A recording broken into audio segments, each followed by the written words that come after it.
With great power comes great responsibility. I love Spider-Man. When I was 4, I had a Spider-Man themed birthday cake. I'd owned the videotape of the first movie, which I legit wore the film out to death. Always replaying and watching the action scenes over and over again. Climbing up the bedroom door frame thinking I was the wall crawler. One of my first ever gaming memories was that my uncle brought over his Xbox so I could play Spider-Man 2. I saw Spider-Man 3 in cinemas when I was 6, one of my earliest movie memories that I can remember. I was devastated when Harry died. I binged the full Dan Slott comic book run. I binged the full Brian Michael Bendis Ultimate run. Grew up on the anime series reruns on Jetix cable television, and I also watched Spectacular Spider-Man after school on Nickelodeon, which I'll never forgive Disney for cancelling. I cried like a baby when I saw him debut in the MCU, and witnessing Spider-Man No Way Home in opening night IMAX, I almost had a heart attack and the closest sensation of a fever dream.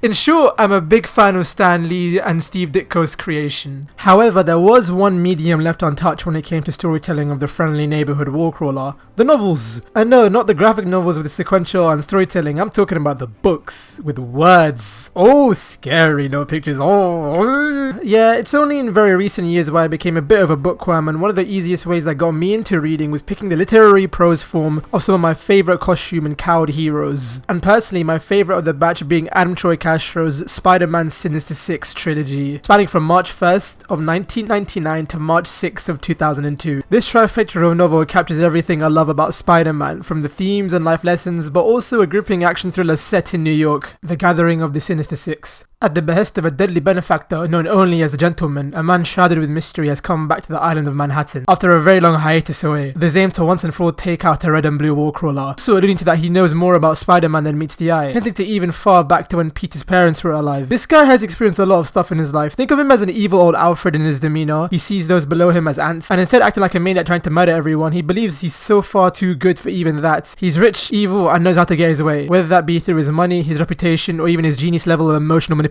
So just like the title of the series is called, he's come to gather the Sinister Six: Chameleon, Electro, Vulture, Mysterio, Dr. Octopus, and the new Mysterio member added to the roster of rogues. A lonely young girl who follows the Gentleman around like a servant, a name given to her by him, Pity. Now I'm gonna have to pull the rug under you here a bit. Initially, at the start of the book, the focus is on the Gentleman returning, his cruelty and cunningness, and his plan to finish Spider-Man, destroy the city and reap the rewards from it. At this point in the story, its reasons are known. However, the story shifts and the Gathering of the Sinister Six part of the story takes a backseat within the novel, acting more like a B-plot within the book, and is merely set up for the grand scope of the full narrative later down the line. We then focus on a very horrifying opening chapter to the A-plot. We see to a suicide attempt of an aging washed-up Hollywood actor who seems to be going crazy, presumed just to be high on drugs, and he's having these crazy nightmares and hallucinations. However, it seems one villain is already taking the spotlight, and of course we learn it's a part of a much more broader plot set up by the likes of a person none other than Quentin Beck, aka Mysterio, the failed VFX specialist and actor turned supervillain, also known as the Master of Illusion. And I'm gonna be honest, I never liked Mysterio. I always thought his fishbowl of the head was the most stupidest design ever. If there was a Mysterio episode on TV, watching the cartoon, I would changing the channel instantly. Ironic because he's a failed Hollywood actor. It's very messy if you get the joke. His sense of ego and self-righteousness makes me want to slap him across the face. But surprisingly, the fact that I experienced this story through a non-visual medium, I thought he was actually a pretty cool and terrifying villain. And even within the narrative, the whole crux of the story revolves around the world of Hollywood, filmmaking, and show business. It's a perfect fit for Mysterio to wage war and get revenge for those who done him dirty in the industry, which leads to an even better integration of the on-again, off-again red-headed actor and spouse of Spider-Man, Mary Jane. MJ on reread may be the highlight of the story, but not even that, this may be one of the best handled relationship dynamics within all the Marvel landscape. And I genuinely think Adam Troy Castro has depicted the best MJ, better than a lot of what I've read. The fact that MJ personally knew about the actors who tragically got murdered by the hands of Mysterio makes it even more emotional for her. And yeah, she pretty much acts as the emotional anchor for Peter within this story. Out of a few friends and work colleagues Spidey has, Uncle Ben is gone,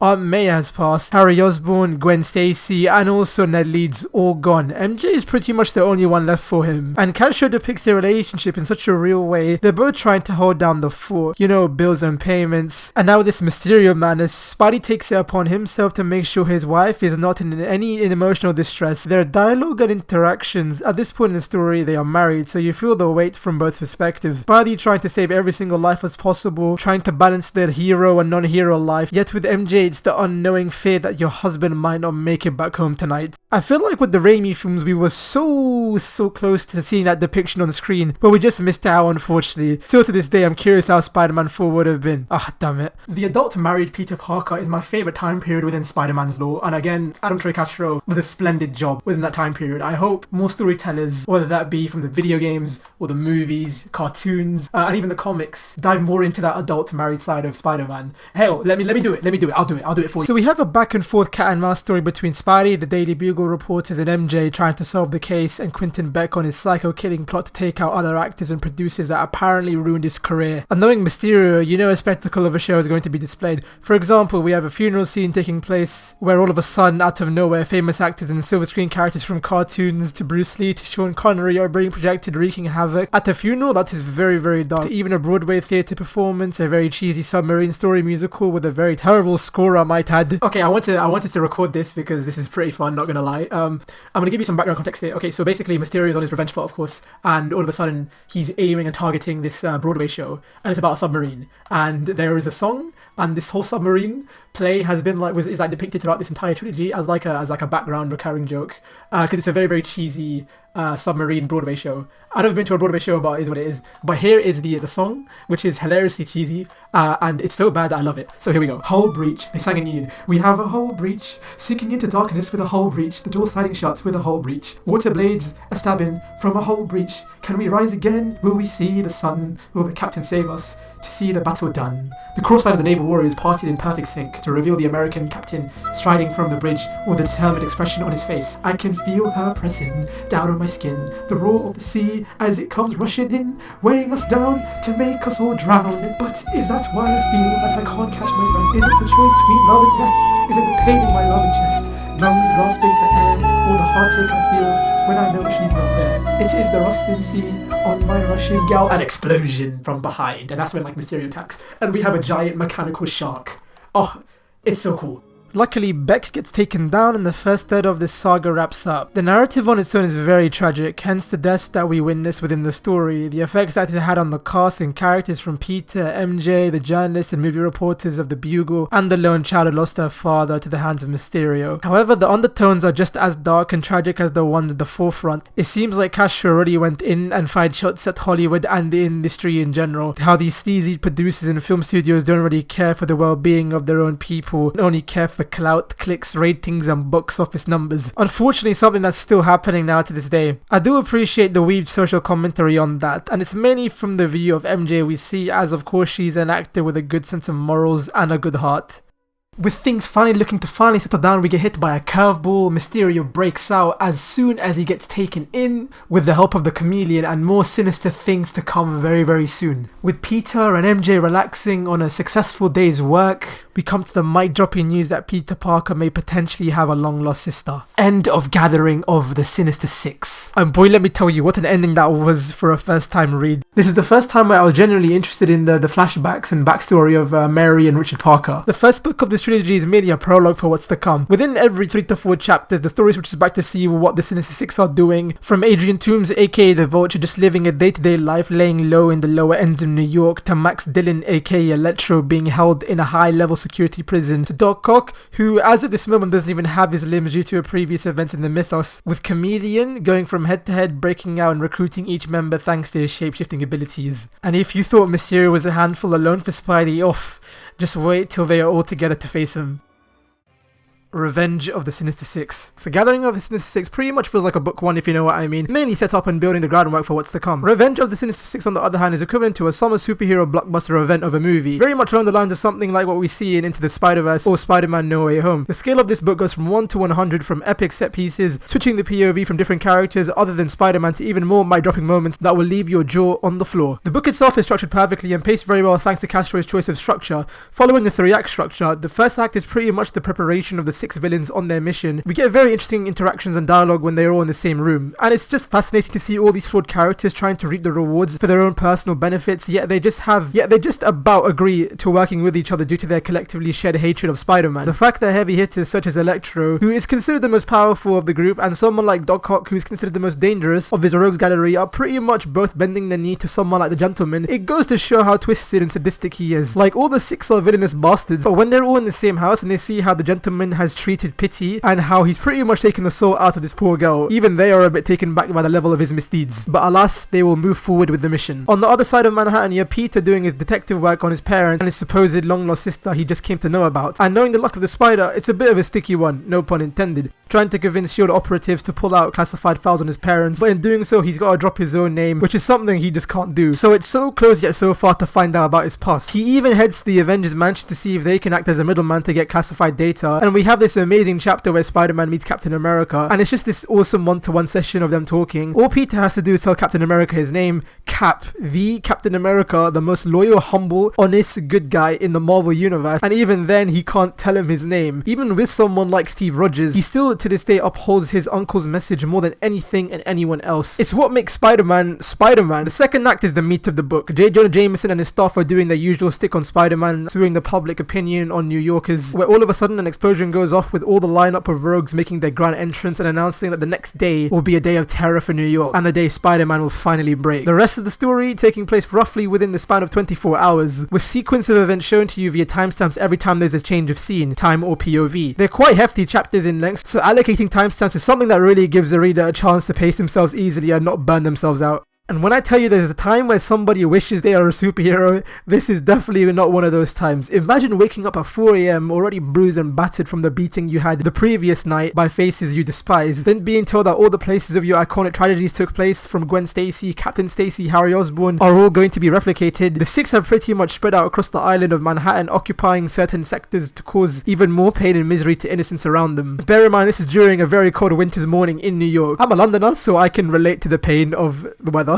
And throughout this entire act, it's Spidey, with the help of the NYPD and safe agents, who are basically a branch of SHIELD, aimed to stop bringing down the foes and ensure no one dies, with the odds heavily against their and yet it feels like a war for New York. From this entire section, we jump POVs from Spidey, MJ, the NYPD, Colonel Morgan, and even a very cheesy news station who's recording the battle doing the play-by-play. It gives an excellent depiction of how crazy and chaotic this battle for New York is, and that everyone, not just Spidey, has to be on it. Like, come on, there's a time in the story where Spidey legit drops out of complete exhaustion, and the NYPD have to cover for him after fighting a rageful adamantium-armed Doc Ock. Yes, you heard right, Doc Ock's tentacles are made out of the strongest metal on Earth. How flipping terrifying is that? Every Sinister 6 member has at least one memorable encounter within the story, and they really show off their power sets, with each member having a distinct battle with the Warcrawler. Here's a nail-biting example I can give you during the event of this book. POV is Mary Jane Watson. You're in the middle of this football pitch. You're about 50 people or so on a football pitch, standing all together in a group huddled up. You have the chameleon on the opposite side of the football pitch, roughly 100 yards, holding an assault rifle, a machine gun basically. Place is legit rigged to blow up if these group of people are staying immobile, and you legit have to walk forward all the way towards Chameleon. The Chameleon is told that if you stay there, you're gonna get blown up, but if you walk forward, you're gonna get shot, depending on how his mood is. What the hell do you do in that situation? Read and find out. Remember, this is only your book 2. We still have Secrets of the Sinister 6 left to go. Secrets of the Sinister 6. Here we are, the final curtain. A winter blizzard has finally hit New York City, engulfed in a blanket of snow. Spider-Man has one more round left of the Gentleman and his 6 collected rogues, revealing not only New York is under threat, but the entire world. And of course, this being the full wrap-up of the story, we're going to be seeing a winner at the end of this series. After the events of the Day of Terror, with Spider-Man and Save just about scraping success on their mission during the events of the second book, everyone is on edge, from all parties. Except J. Jonah, of course. He's still trying to find reasons to blame Spider-Man, lol. Spider-Man is still trying to figure out if Peter is his long-lost sister, and now has a personal grudge against the Gentleman. The 6 themselves are squabbling with each other, minus Electro, as he's kind of fallen in love and simping for Pity, but the Gentleman has one more cog left in his master plan yet to be completed. And so the story starts in the most horrifying raid by the 6 against this laboratory, with all the villains laying waste to scientists and save agents. It gets really, really graphic, not gonna lie, like raw. People are getting burned, electrocuted to a crisp, and sliced in half. Definitely a lot of horror influence, and personally my highlight and my favourite sequence within the novel. And to be fair, I just finished reading this novel very, very recently, and it does have that third book syndrome, if you know what I mean. And I say that like as if I read bare books. I've only read 3 trilogies. So what am I saying? Spider-Man, S.H.I.E.L.D., Safe, the NYPD have gathered all together, plan and finally stop the gentleman's schemes once and for all. I do really like the parallels here. I don't know if it was intentional by Adam Tricastro, but it's kind of like the anti-Sinister Six being made. The parallels between all like the good guys of New York City coming together to fight all the bad guys of New York City. It's something I really dig, especially when everyone's sitting on the helicarrier together. It's one of my favorite scenes. Everyone's together. You have the NYPD, you have the S.H.I.E.L.D. agents, you have the Safe agents, you have Colonel Morgan, you have the higher-ups, all along this giant table. Everyone like kind of interrogating each other about like why they qualified to be on this helicarrier. And then you have Spider-Man who's just sitting there in his red and blue jumpsuit, sipping his coffee, sitting on the wall. It's just subtle moments like that throughout this entire series that makes the book for me personally. It's the reason why I love Spider-Man so much. When it's the way the 3-act structure is in the second book, it follows that same structure again with this third book, again with the timestamps going across the entire novel, helping with the pacing and structure. The first act being the setup and preparation from both sides, looking for certain MacGuffins within the story that the characters need. Act 2 being the bulk of the book and the Royal Rumble between the good guys and the bad guys of New York City, and with a lot of action everywhere. Final act and conclusion being the standoff between Peter, Spider-Man, and the Gentleman, with finally the long-awaited reveal on who actually Pitty is, whether that she is Peter Parker's sister or not, and the true history between Peter's parents and what actually happened to them. And you know what, I'm probably going to leave it there when it comes to storytelling. I think I've told you guys enough about the story, the trilogy as a whole, so I kind of want you guys to go in on your own when you read these. But yeah, like this book series is like, again I say I haven't read that much, but this trilogy as a whole is one of my favourite experiences I've read in a comic book, superhero story in general, overall, period. Adam Troy Castro gets Spider-Man, and it is amazing and shocking how no one really talks about these novels, because there is a lot of influence in these novels, in the TASM films, Amazing Spider-Man 1 and 2. The Gentleman is legit in those movies, so I don't know how it would have been if we got the Amazing Spider-Man 3. Fingers crossed they make it happen, but damn, like, what could have been? This is, oh yeah, like, if you want to get into reading Spider-Man novels and superhero novels, in books in general, if you have friends who are like very, very academic and they're not really into comic books or graphic novels that much, get them into these books. They are fun, they are great, they are written very, very well, and yeah, Castro's a goat. And yeah, that is why you should read these novels, Gathering, Revenge, and Secrets of the Sinister Six. This is a very, very long video that I've done for a book review, so I hope you guys enjoyed it. No one that I know has talked about this on YouTube, so I think I'm the first one, so thank you everyone again for watching. See you guys next time. Peace. Washa.